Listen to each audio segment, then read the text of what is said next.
Class 10th exercise 1.1 का question 6। 5 question हम upload कर चुके हैं स्टार्टिंग के। तो देखिए, एक्सप्लेन करना है। 2 नंबर आपको दिए हुए हैं और आपको एक्सप्लेन करना है कि ये दोनों ही नंबर कंपोजिट नंबर है। तो सबसे पहले पता हो हमें प्राइम नंबर क्या होते हैं और कंपोजिट नंबर क्या होते हैं। तो मान लो 7 है। 7 के अगर मैं फैक्टर करूं तो क्या होंगे? 7 मल्टीप्लाई 1, क्योंकि 7 क्या है? आपका प्राइम नंबर है। ठीक है, तो फैक्टर में 7 के साथ केवल 1 आया। ठीक है, या ऐसा भी कह सकते हो 7 को 1 डिवाइड कर सकती है और ये खुद से ही डिवाइड होगा, तो ये प्राइम हो गया। लेकिन 9 क्योंकि कंपोजिट नंबर है, तो इसके जब हम फैक्टर करते हैं तो फैक्टर में क्या आता है? 3 मल्टीप्लाई 3। समझ रहे हो ना? 9 से भी अलग कुछ आया है। या ऐसा भी कह सकते हो 9 के फैक्टर हम करेंगे तो 1 से डिविजिबल है, 3 से डिविजिबल है एंड 9 से भी डिविजिबल है। सही बात है ना? खुद से भी डिविजिबल है। तो 1 और 9 के अलावा भी एक अदर फैक्टर इसका आ रहा है, तो ये हो जाएगा आपका कंपोजिट नंबर। समझ पा रहे हो? जैसे 23 प्राइम नंबर है मान लो, तो 23 प्राइम नंबर है ना, तो 23 के अगर मैं मल्टीपल में देखूं तो 1 ही आएगा। 23 के फैक्टर आप कर ही नहीं सकते हो। समझ रहे हो? रैंडमली मैं कोई नंबर लिख दूं, मान लो बच्चों 2 मल्टीप्लाई 3 लिख दिया, इतना लिखना ही काफी है और ये नंबर कैसा हो जाएगा? कंपोजिट नंबर हो जाएगा। समझ रहे हो ना? और प्राइम के लिए क्या चेक करना है? मान लो मैंने लिखा 11 मल्टीप्लाई 1, ये क्या हो जाएगा? आपका प्राइम हो जाएगा। अब ऐसे मत लिख देना 9 मल्टीप्लाई 1 लिखने लगो, नहीं, 9 के भी फैक्टर हो रहे हैं 3 मल्टीप्लाई 3। समझ गए ना? तो अब हम एक्सप्लेन करेंगे कि 7 मल्टीप्लाई 11 जो नंबर दिया हुआ है, 2 नंबर आपको दिए हुए हैं, एक मैं करूंगा एक आपको खुद करना है। ना हो तो कमेंट बॉक्स में बतानी है। नंबर है आपका 7 मल्टीप्लाई 11 मल्टीप्लाई 11 प्लस 13। ठीक है बच्चों, इसमें हम देखते हैं तो 13 दोनों तरफ है। ठीक है, तो 13 कॉमन आ सकता है। ठीक है, मैंने इसमें क्या ले लिया? 13 कॉमन ले लिया। और जब मैंने 13 कॉमन लिया तो क्या बचा? 7 मल्टीप्लाई 11, ये 13 तो कॉमन में गई, प्लस 1 सबके इंटू में रह जाता है। जब 13 यहाँ से चले गया तो 1 तो था ही इसके इंटू में, तो यहाँ रह जाएगा आपका 1। तो ये 13 और 11 7 या 77 और 1 78 हो गया। ठीक है, और ब्रैकेट में और ब्रैकेट के बाहर कोई संख्या होती है तो एक दूसरे के किस में होती है? मल्टीप्लाई में होती है।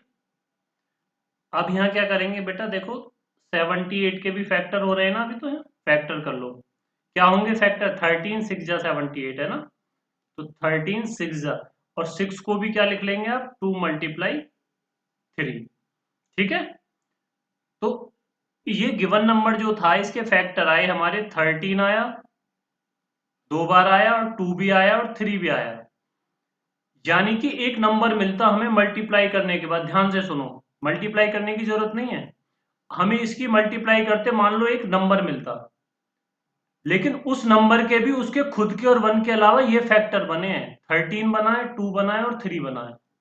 मान लो, सपोज ही कर लो, मान लो सपोज करके कोई नंबर होता 10,000 मान लो, लेकिन 10,000 माइनस 1 नहीं लिखा गया, सॉरी 10,000 मल्टीप्लाई 1 नहीं लिखा गया, उसको उसको लिखा गया 13 मल्टीप्लाई 13 मल्टीप्लाई 2 मल्टीप्लाई 3। यानी कि उस नंबर के खुद के और 1 के अलावा भी ये अदर फैक्टर निकले हैं। देखो, निकले ना?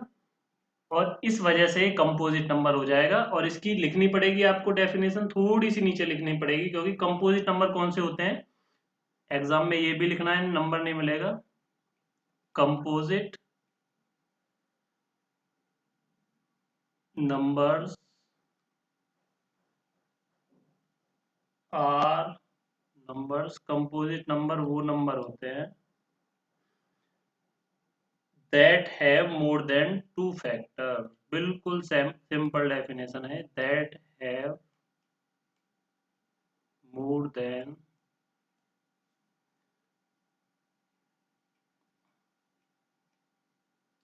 2 फैक्टर। खत्म सवाल। इतना सा काम करना है आपको। समझ गए ना? अब जैसे अगला क्वेश्चन है तो आप देख लेना, यहाँ 5 है, यहाँ भी 5 है, 5 कॉमन ले लेना है, बचे हुए नंबर जो है उनकी मल्टीप्लाई कर लेनी है और बाद में 1 जोड़ देना, और फिर इस तरीके से अलग अलग फैक्टर करके दिखा देना। ठीक है। अगर कोई प्राइम नंबर होता ना तो बेटा उसके मल्टीपल में ना वो प्राइम नंबर के साथ केवल 1 आता, उसके गुणन यानी कि फैक्टर होते ही नहीं, 13 मल्टीप्लाई 1 ही लिख सकते थे। समझ गए ना बात, समझ में आई?